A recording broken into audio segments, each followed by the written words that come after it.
भाई और बहन का रिश्ता अपने आप में ही बहुत अनोखा होता है और इसी रिश्ते को सेलिब्रेट करने के लिए रक्षाबंधन मनाया जाता है। रक्षाबंधन वाले दिन एक बहन अपने भाई को राखी बांधती है और भाई अपनी बहन से ये वादा करता है कि वो उसकी हमेशा रक्षा करेगा। पर क्या ये वादा सिर्फ जिंदा लोगों तक सीमित होता है? श्रुति 8 साल की थी जब उसकी क्लास में पहली बार रक्षाबंधन की थीम पर उसे एक ऐसे लिखने को मिला। श्रुति अपने पेरेंट्स की इकलौती बेटी थी और उसके कोई क्लोज कजिन्स भी नहीं थे, तो उसने कभी रक्षाबंधन सेलिब्रेट ही नहीं किया था। श्रुति ने अपने पेरेंट्स से अपने होमवर्क के लिए हेल्प भी मांगी, पर काम में बिजी होने की वजह से दोनों में से कोई भी उसकी मदद नहीं कर पाया। अगले दिन सुबह श्रुति अपनी स्कूल बस का वेट करते हुए रक्षाबंधन पर लाइंस लिखने की कोशिश कर रही थी, लेकिन श्रुति को समझ ही नहीं आ रहा था कि वो क्या लिखे। उसे ऐसे जूझते हुए देखकर एक स्कूल यूनिफॉर्म पहना लड़का उसके पास आया। वो उम्र में श्रुति से बड़ा था, पर उसने मुस्कुराकर श्रुति से कहा, मुझे भी ऐसा ही होमवर्क मिला था कुछ साल पहले, क्या मैं आपकी मदद कर सकता हूं? श्रुति ने उसे देखा, लेकिन कोई जवाब नहीं दिया। वो लड़का फिर से बोला, रक्षाबंधन सिर्फ एक फेस्टिवल नहीं है, एक प्रॉमिस है, एक ऐसा प्रॉमिस जो एक भाई अपनी बहन से करता है।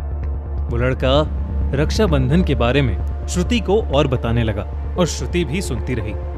श्रुति ने उसकी पूरी बात सुनी और वो खुश हो गई, क्योंकि अब उसका होमवर्क कंप्लीट होने वाला था। तभी अचानक उस बस स्टॉप पर श्रुति की स्कूल बस आ गई। श्रुति हड़बड़ाहट में बस पर चढ़ी। चढ़ते चढ़ते उसे याद आया कि श्रुति ने उस लड़के को थैंक यू तो बोला ही नहीं। श्रुति उसे थैंक यू बोलने के लिए जैसे ही पीछे मुड़ी, वो लड़का उसे दिखाई नहीं दिया। उसी शाम श्रुति अपनी मम्मी से अपने दिन के बारे में बात कर रही थी, पर उसकी मम्मी अपने काम में बहुत ज्यादा बिजी थी और वो श्रुति को ढंग से सुन नहीं पाई। ऐसा पहली बार नहीं हो रहा था, पर इस बार श्रुति को बहुत बुरा लगा और वो घर के बाहर वाले पार्क में जाकर बैठ गई। उसकी आंखों में आंसू थे। तभी श्रुति को अपने सामने एक लड़का रुमाल लिए खड़ा दिखाई दिया। श्रुति पहचान गई कि वो वही बस स्टॉप वाला लड़का था। श्रुति ने उसे देखकर थैंक यू बोला और वो श्रुति के आंसू पोंछकर उससे कहने लगा कि वो रोते हुए बिल्कुल अच्छी नहीं लगती। ये सुनकर श्रुति के चेहरे पर मुस्कान आ गई। श्रुति और वो लड़का काफी देर तक बातें करते रहे। फिर श्रुति ने उस लड़के का नाम पूछा तो उस लड़के ने कहा, मेरा नाम अमन है और मैं B9 भेरा एनक्लेव में रहता हूं।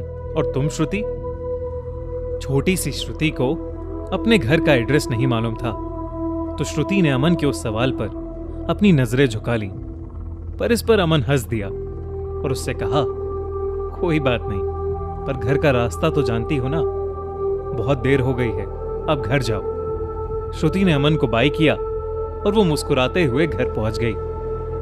लेकिन श्रुति जैसे ही घर पहुंची, उसकी चीख निकल गई, क्योंकि उसने देखा कि उसकी मम्मी के हाथ से खून बह रहा था और वो जमीन पर गिरी हुई थी। श्रुति को कुछ समझ नहीं आया। वो रोते हुए मम्मी के पास बैठ गई। श्रुति की मम्मी ने श्रुति को उनका फोन लाने के लिए कहा। श्रुति जल्दी से भागकर अपनी मम्मी का फोन ले आई। श्रुति की मम्मी ने तुरंत हॉस्पिटल फोन किया और कहा, प्लीज जल्दी से एम्बुलेंस भेज दीजिए, it's an emergency, please reach B9 Bhera enclave. Shruti पहले से ही डरी हुई थी, लेकिन जब उसकी मॉम ने फोन पर अपना एड्रेस बोला तो श्रुति अचंभे में आ गई, क्योंकि अमन ने भी अपना एड्रेस यही बताया था। उसके बाद एम्बुलेंस आई और श्रुति की मॉम को हॉस्पिटल ले गई। श्रुति की मॉम हॉस्पिटल जाकर स्टेबल हो गई। उनका घाव कोई मामूली घाव नहीं था, बल्कि चाकू से उनके हाथ पर लिखा था, यू मेड हर क्राई, यानी तुमने उसे रुलाया। श्रुति के पापा जैसे ही हॉस्पिटल रूम में आए तो उन्हें देखते ही श्रुति की मम्मी रो पड़ी और उन्होंने श्रुति के पापा से कहा, अमन, वो मुझे दिखा, वो हमारे घर में था। श्रुति चौंक गई और कहने लगी, अमन अमन घर आया था। श्रुति के मुंह से अमन का नाम सुनकर श्रुति के पेरेंट्स के चेहरे के रंग उड़ गए। उन्होंने श्रुति से पूछा कि वो अमन को कैसे जानती है। तो श्रुति ने उन्हें बताया कि अमन नाम का एक भूरी आंखों वाला लड़का उसे स्कूल यूनिफॉर्म पहने अक्सर मिलता है। वो जैसे जैसे अमन के बारे में बता रही थी, श्रुति की मम्मी और घबराए जा रही थीं। उन्होंने श्रुति को कस के गले लगा लिया और जोर से रोने लगी। श्रुति अब सहम गई थी, क्योंकि उसने अपने पेरेंट्स को इस तरह रोते कभी नहीं देखा था। वो बार बार पूछने लगी कि आखिर हुआ क्या है।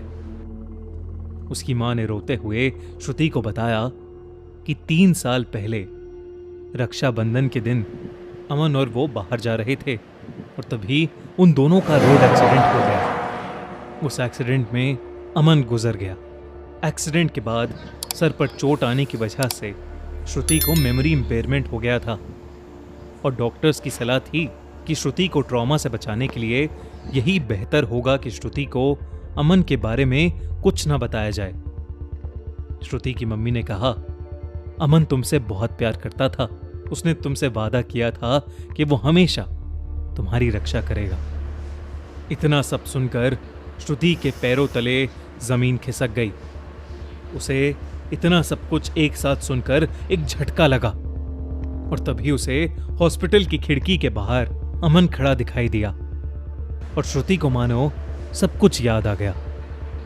इससे पहले कि श्रुति अपने मम्मी पापा को यह बताती कि अमन खिड़की के पास खड़ा है, वो वहां से हमेशा हमेशा के लिए गायब हो गया और फिर कभी वापस नहीं आया। आज भी श्रुति हर रक्षाबंधन के दिन एक राखी खरीद कर लाती है और घर के मंदिर में रखती है। उस दिन के बाद से उसे अमन कभी दिखा तो नहीं, पर वो जानती है कि अमन उसकी हमेशा रक्षा करेगा, हमेशा राखी का वादा निभाएगा।